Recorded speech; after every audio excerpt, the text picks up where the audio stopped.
What's up, everybody? The Venture Link here. You're tuned into another repair job show on my channel. Yay! Today we're going to tackle the thermostat on a Pentastar V6 engine. The patient in question is a 2013 Dodge Journey Crew Edition, though this should work for any Pentastar V6 that's horizontally mounted like this, you know, like these Dodge Journeys, Chrysler 200s, etc.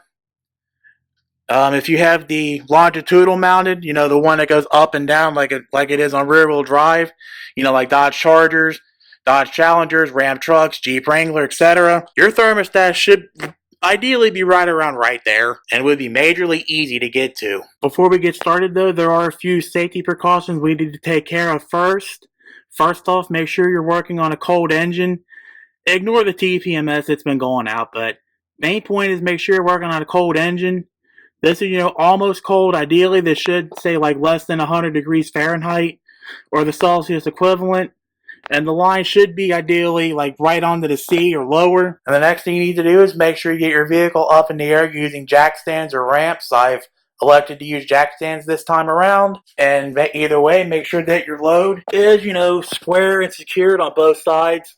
Rider ramps are still MIA, but like I said, like a pair of these bricks, cinder blocks will do. If necessary, make sure that your parking brakes down as well.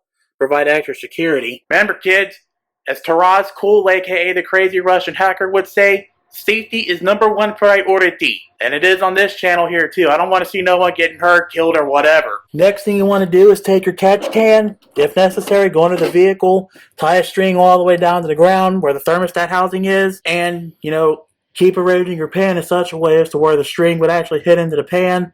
That way you can make sure you hit it perfectly, and it won't make that much of a mess. Because we're going to have to open this thing in such an unconventional way, it's not even funny. If I could direct your attention to that clamp there, we're going to have to remove that. To remove that, we're going to need a pair of pliers, vice grips, or something. Just basically put them on wide mode, clamp these together, then stand back and watch the coolant flow out. After a whole bunch of frustrations later, we're here. Now all we gotta do is just fight with this a little bit. There's a whole bunch of fighting here, just so you know. I tried to, you know, speed this up, but try not to do it in such ways where it's gonna make people sick or get dizzy or some other kind of nonsense. Just be patient, work it out, and you'll get there. On a side note, good thing this ain't flat rate.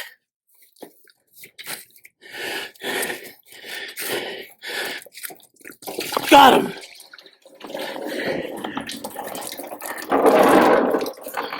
Alright, I was a little off, but got him. Now when it's drained out, you just move this monstrosity out of the way. So after you get the hose off and it's all drained, there's two 10 millimeter bolts.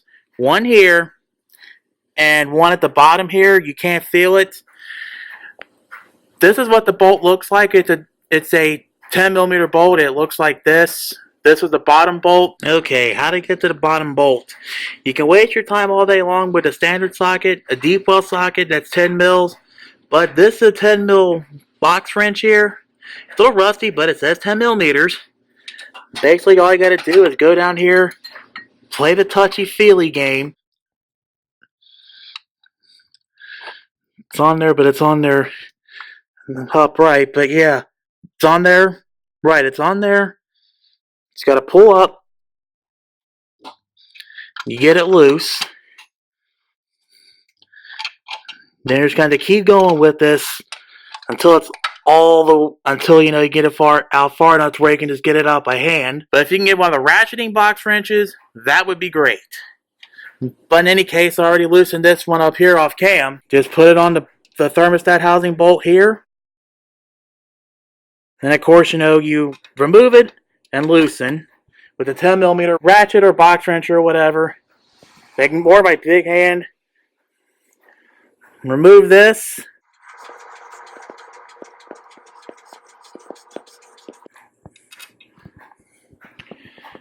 Make sure you have your catch can realigned and put the bolts in your pocket or some other secure place. Because once I remove the thermostat housing, I'm sure some more coolant is going to come out. Well then, nothing actually came out. Ta-da! Here's what the original thermostat looked like. Usually it's hairline crack that tends to break them. Right, and I think I just found it right there.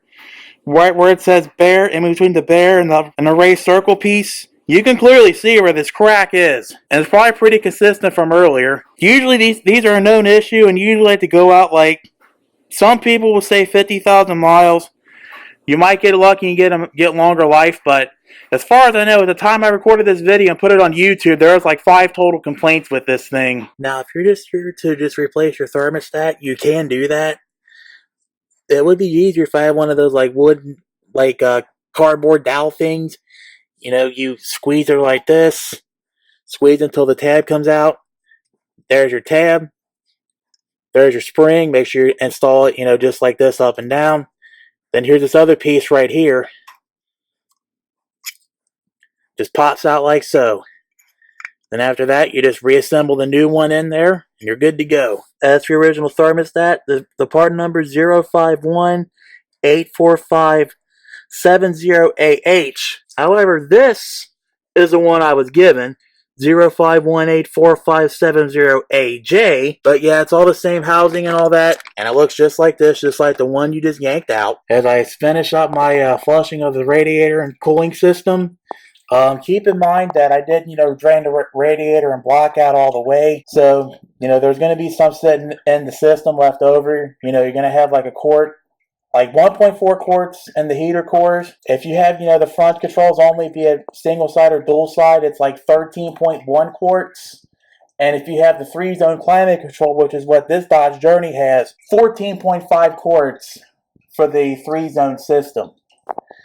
So just be aware of that. You're going to have like, we'll say like 2.8 quarts, about 2/3 of a gallon still sitting inside of the heater cores already. And then another, say, I don't know, maybe gallon, half gallon or so sitting in the radiator. Wish I could, open this up further and drain out the radiator and all that, but it is what it is. Oh well, just know that from here, after you flush a radiator out however you please, like let it run with distilled water without a thermostat, or flush it out with a garden hose. However you please. Reverse removal is your installation after you flush it. Just remember that the coolant capacity, like I said, is 13.1 quarts for the front side HVAC system. If it's single or dual sided, and it's 14.5 quarts for the 3-zone climate control, which is what this Dodge Journey has. If you can even somehow get a torque wrench down there, the torque spec on these little thermostat housing bolts is 9 foot-pounds or 106 inch-pounds. I doubt you're going to get a torque wrench down in there, but I thought I'd still call the torque spec out all the same. And other than these annoying hose clamps here, I guess that's it. Just also keep in mind, too, that you have a bleeder screw up here. Keep that in mind when you go and bleed the system out. You'll need a big Phillips head screwdriver, a big flathead screwdriver to crack the bleeder open. You'll open it up, and once you see coolant coming out of this hole, you're pretty much good to go. And of course, make sure that you do keep the coolant filled up to the cold line. Can't see it because of this AC line in the way, but there is, a min max line there. So, fill it up to the cold mark. This be the 100% coolant we're going to use. Just Mopar. Antifreezing coolant. 10 years, 150,000 miles. And that's one of the things I got to give Chrysler credit for, is that they thought to have 10-year-long coolant. Although a part of me thinks it's BS, but still. See, most coolant, is like 5 years at the minimum, 7 years at the max. All 150,000 miles, all the same. Somehow this goes 10 years. Oh well, it is what it is. So just button it back up, fill up your coolant system with the 100% coolant. Hopefully you can get a 50-50 mix out of this. And if not, well, you'll just have to, keep bleeding it out and keep checking it over until it does, turn 50-50, I suppose. This is pretty much it. I'm doing a thermostat and or housing on a Pentastar V6 engine, but more specifically a 2013 Dodge Journey Crew Edition. I'm going to go wrap this up. Right then, so we need to discuss the thermostat housing and thermostat changing job that we just went over. I'm just going to call this little section things I would do differently if I had or wanted to do this job again. First off, I would get several different 10mm ratcheting box wrenches. I say that because, you know, different brands will make different diameters and all that. And, you know, like say the Snap-on brand might be a little fatter, Matco might be in the middle, Craftsman might be thinner, or the third party off Amazon might be the thinnest, or however they do it.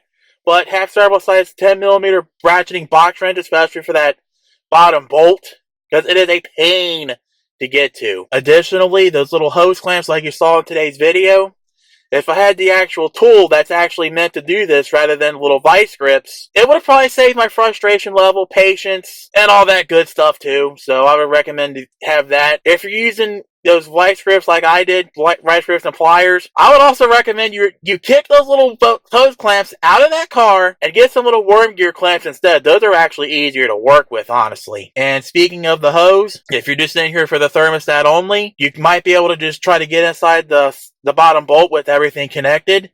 Just do the top bolt, same as always. Reach in, grab that bottom bolt, get that out. Free the thermostat housing from the water pump / engine block. Then, as I showed in the video, you know, you can free the thermostat by hand and put a new one in. And if you do have to, you know, say do a radiator hose, upper radiator hose on this car, or do this job again, please make sure you have your hose clamp, you know, in the little loose position up there, hold it in with your vice grip or tool or whatever.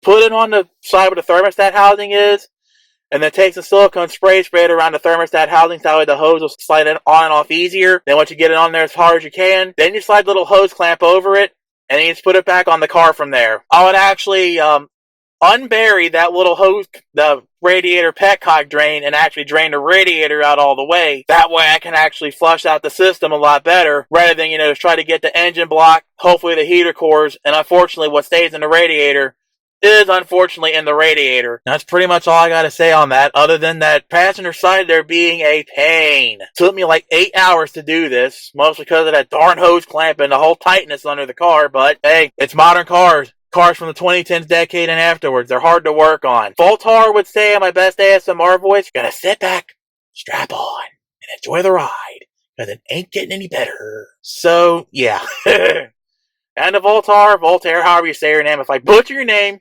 I apologize. So with that being said, that's it for the thermostat housing, or the thermostat itself, on a Pentastar V6 engine that's horizontally mounted. I'm Avenger Link. Thank you for watching. Please don't forget to rate, comment, subscribe, share it with your buddies, other Dodge Journey fans, other people with Pentastar V6s. Do that, please. It, you know, helps me make a living here on YouTube, gets my word out, lets me know if I'm doing a good job or not making crappy videos, etc. And if you hopefully don't want to never miss a video from me again, gotta ring that bell. Don't forget my medical bill donation, social media, down in the video description. Please consider donating. Any amount helps out. Even $1 helps out. As Gains to the Grave would say, it helps to keep this channel and myself alive and undead. And we're going to sign off with the wise words of wisdom from Eric the Car Guy. Be safe, have fun, and of course, stay dirty. And as Eric O would say, if I can do it, you can too. See you all next time. Have a nice day.